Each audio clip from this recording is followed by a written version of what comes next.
రాజగు నెబుకద్నెజరు తనకున్న దానిని బట్టి గర్విస్తూ ఇలా అనుకున్నాడు, ఈ బబులోను మహాపట్టణము నా బలాధికారము నా ప్రభావ ఘనతను కనపరచుటకై నా రాజధాని నగరమును నేను కట్టించినది కాదా అని తనలో తాను అనుకున్నాడు. అనుకున్న తక్షణమే రాజు నోట ఈ మాట ఉండగా ఆకాశం నుండి ఒక శబ్దము వచ్చెను. ఏదనగా, రాజగు నెబుకద్నెజరు, ఇదే నీకు ప్రకటన, నీ రాజ్యము నీ యొద్ద నుండి తొలగిపోయెను అని దేవుడు సెలవిచ్చాడు. సర్వోన్నతుడగు దేవుడు మానవుల రాజ్యము పైన అధికారి అయ్యుండి తానెవనికి దాని అనుగ్రహింప నిశ్చయింపునో వానికి అనుగ్రహించునని నీవు తెలుసుకొని వరకు 7 కాలములు నీకిలాగు జరుగునని చెప్పెను. ఆ గడియలోనే అలాగున నెబుకద్నెజరుకు సంభవించెను. మానవులలో నుండి అతన్ని తరిమిరి.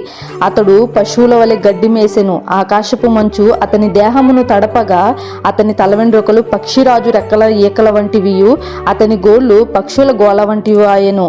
ఈ విధంగా నెబుకద్నెజరు యొక్క గర్వాన్ని దేవుడు అణిచివేశాడు. కాబట్టి గర్వం మన హృదయంలో మొలవకుండా కలిగి ఉన్న దానిని బట్టి దేవునికి విధేయులై ఉండుట మంచిది.